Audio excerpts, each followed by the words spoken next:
101 days, how do we feel about our Airstream? Oh yeah. You know, the good and the bad of the Airstream in general. I know I gave a tour of it in a couple of videos ago, but like generally speaking. And yeah, we can talk about that. I'll bring the video inside when the kids aren't around and show some of the things we're talking about. But Okay. Well, for so me, the thing I like most about it is the airiness. And I was just telling Dawn the other night that like sometimes on a great evening, you know, I don't really feel the need to go outside because I could lie in bed and look out the window and feel like I'm outside. So in a way, you know, I'm outside even though I'm inside. yeah, I think that You know? their design and the windows and everything inside of it, it's so, even though it's small, it's so not claustrophobic, and it so brings you to the outdoors. Yeah. You know, we were just in a class A that we met someone in an RV park, and big, beautiful, and huge inside. But when you're inside of it, the windows are still kind of small and dark and shades and whatnot, and it feels like you're in a house where you can't even see the outside, and you could be in a house anywhere in some city, you know. And for us, we're going to all these magnificent places. It's great if you can just, you bring the outdoors in with all those windows. That's probably the number one aspect of the Airstream that we like. Yeah. Is that light, non-claustrophobic airiness. Yeah. Inside. And it's luxury living even though you're camping. So you kind of like glamping to the max versus like you're in a house and you're pulling the house. Yeah, the interesting thing about, I think, living in an Airstream or living in even an RV is when we go to these campgrounds, like we were just in Yellowstone for 2 nights. Yeah.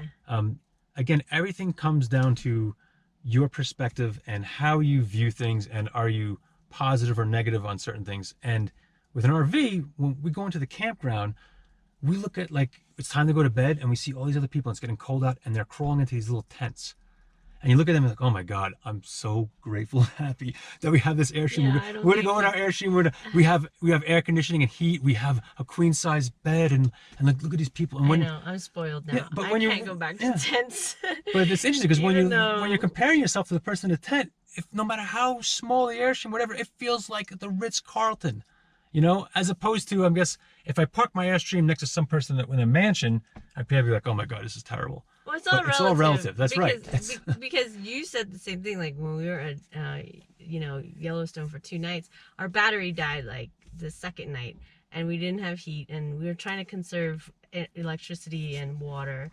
And then when we plugged into this RV site, when we came, you know, arrived here, you're like, it's like the Ritz-Carlton. Oh yeah, look, we have water everywhere. Like, we have lights, we have heat. Great. You know, and like we can open the refrigerator as many times as you want without it. Yeah, like, it just goes to show human beings, you get used to what you get used to, and then like, you know, it's your perspective, and everything's relative. That's, you know, and you got to remind yourself that, and that'll help you enjoy everything, I think, more.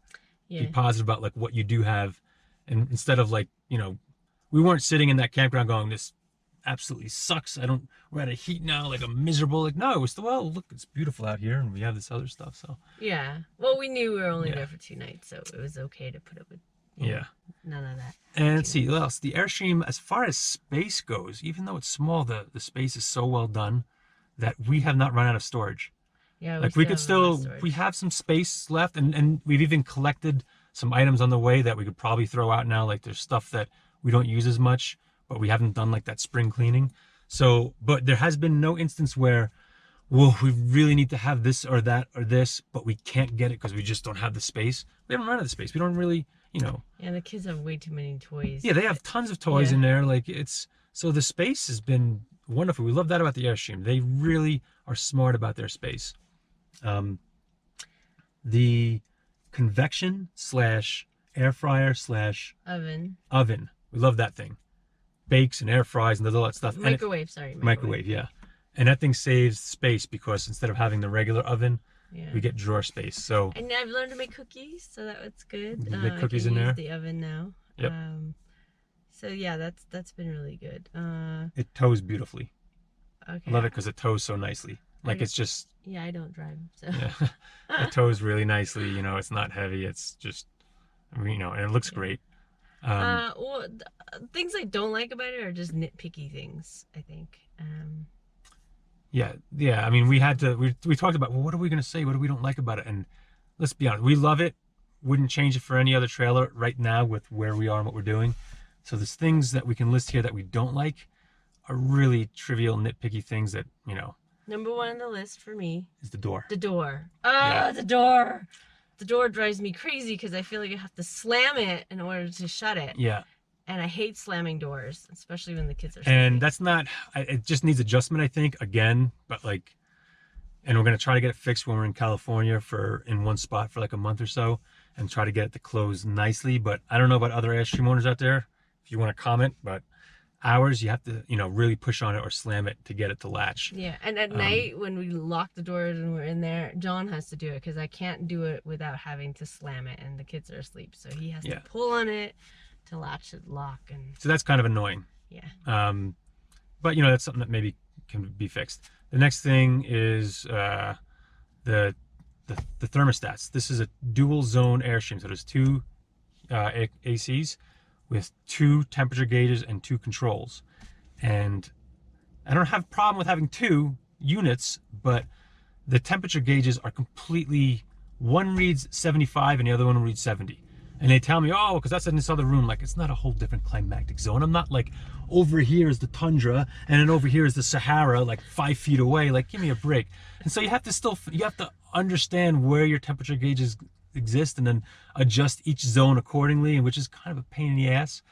I would much rather Airstream, hey, just have two units, but just have one temperature, one thermostat.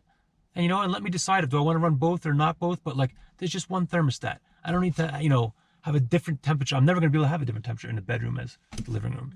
That's kind of annoying. The other thing you mentioned is the cable box coming down. Oh yeah, if you saw in one of my way earlier videos, I drill holes into the roof and put like a junction box up top that I wire the Wi-Fi booster and the cell booster and then down into the cabinet. And it works great. I'm completely happy with how it is, but it just seems to me that everyone that has an RV or even an Airstream, they're always installing stuff on the roof. And they're always having to bring wires inside. Some of them put the wires through the kitchen vent or this or that.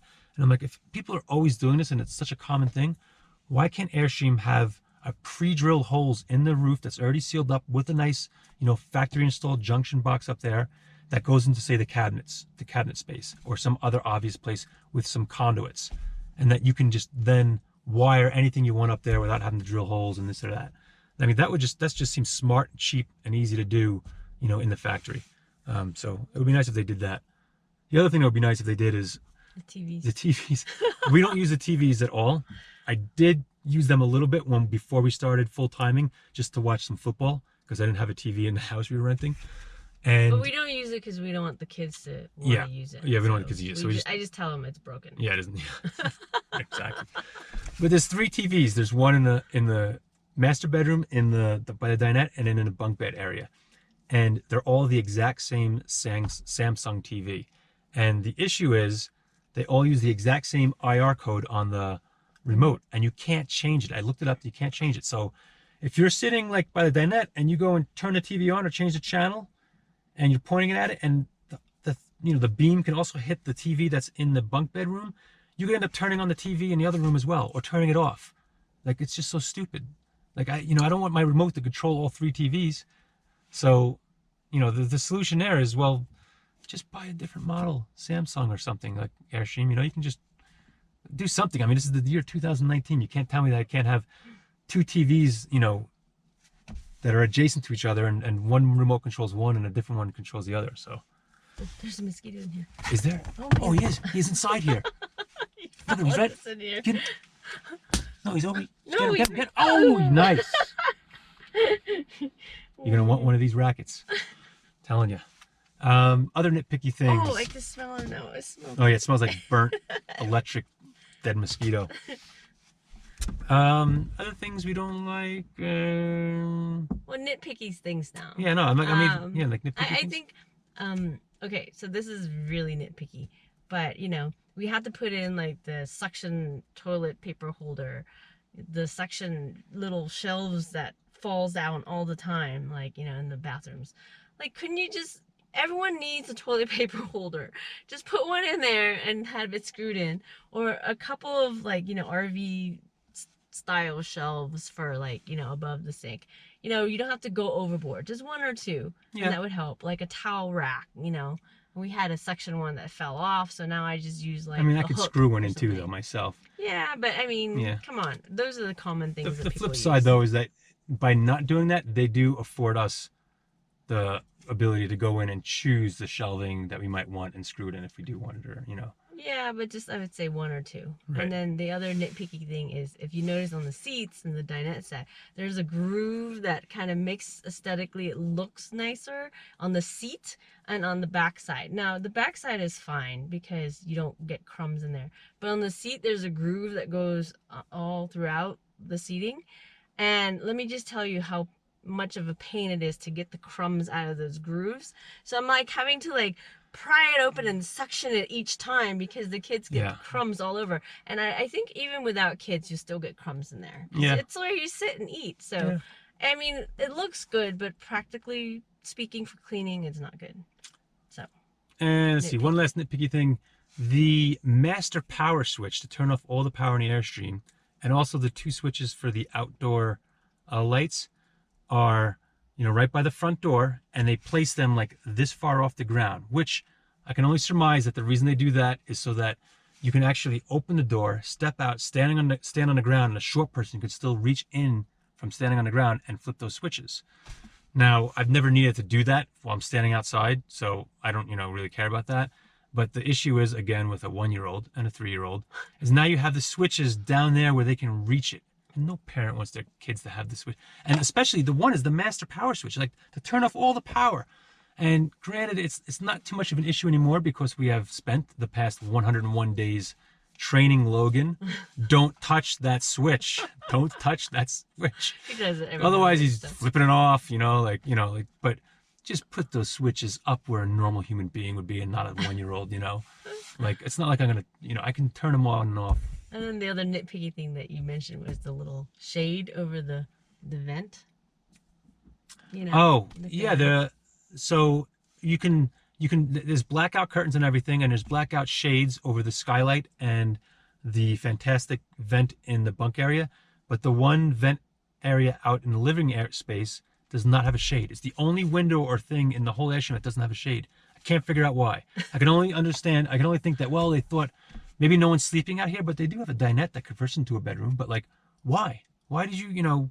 Because it's the one place where light can come in, and it's usually not a big deal. But when you go like, when you're a bunch of cheapskates like us and go sleep in a Walmart parking lot, and there's a freaking, parking lot light right above your Airstream shining down this one like hole, it's annoying. Just put the extra $10, put the one last shade up there. So yeah. But again, those are all really nitpicky things that we had to really think about. Like, none of them would, change our mind about anything. In general, we absolutely love the Airstream. And I forgot a couple of things I do like. The large sink, I do like that. Yeah. Good size sink. Yeah, good size sink. And then the other thing I do like is that I don't know if they sprayed fabric kind of, protector on it, or if I should continue to do that on the dinette set and the seats, but it wipes down really well. Yeah, and believe me, I'm always wiping that because the kids have spaghetti hands and everything vomit, over it.